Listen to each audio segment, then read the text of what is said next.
दोस्तों, हमेशा से ही कहा जाता है कि अमेरिका की दोस्ती से अच्छी तो अमेरिका की दुश्मनी है, क्योंकि दोस्ती के चक्कर में जितना अमेरिका तुम्हें नुकसान पहुंचा सकता है उतना शायद दुश्मनी में ना पहुंचाए। अभी भारत और रशिया के बीच में ट्रेड को अमेरिका की तरफ से डायरेक्ट तरीका से प्रभावित किया जा रहा है। दरअसल आप सभी को पता है कि पिछले साल से अमेरिका ने खालिस्तान के पन्नू का मुद्दा हो या फिर अन्य मुद्दे हो, धीरे धीरे करके भारत के साथ अपने रिलेशन खराब करने का पूरा प्रयास कर लिया है। और अमेरिका यह चाहता है कि भारत के साथ कैसे ना कैसे करके प्रेशर बिल्डअप करके भारत और रशिया का जो व्यापार है उसको तोड़ दिया जाए, साथ में भारत और रशिया की जो दोस्ती है उसको भी तोड़ दिया जाए। और अभी अमेरिका का भारत को कहना है कि जितने भी भारत की सरकारी स्वामित्व वाली कंपनियां हैं उनको अब इस बात का ध्यान रखना होगा कि वह जो भी उपकरण रशिया को एक्सपोर्ट करती हैं उनमें से कोई भी ऐसा उपकरण नहीं होना चाहिए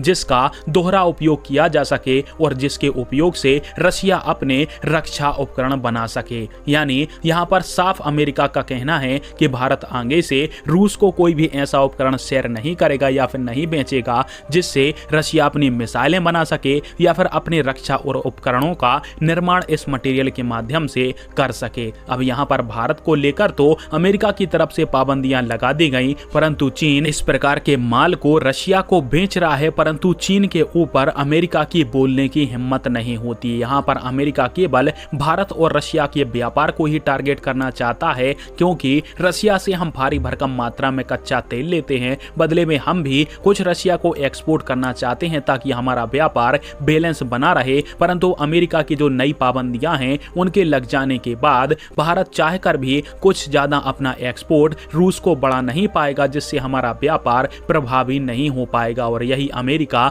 चाहता है कि भारत और रशिया की दोस्ती टूट जाए, व्यापार भी कम हो जाए।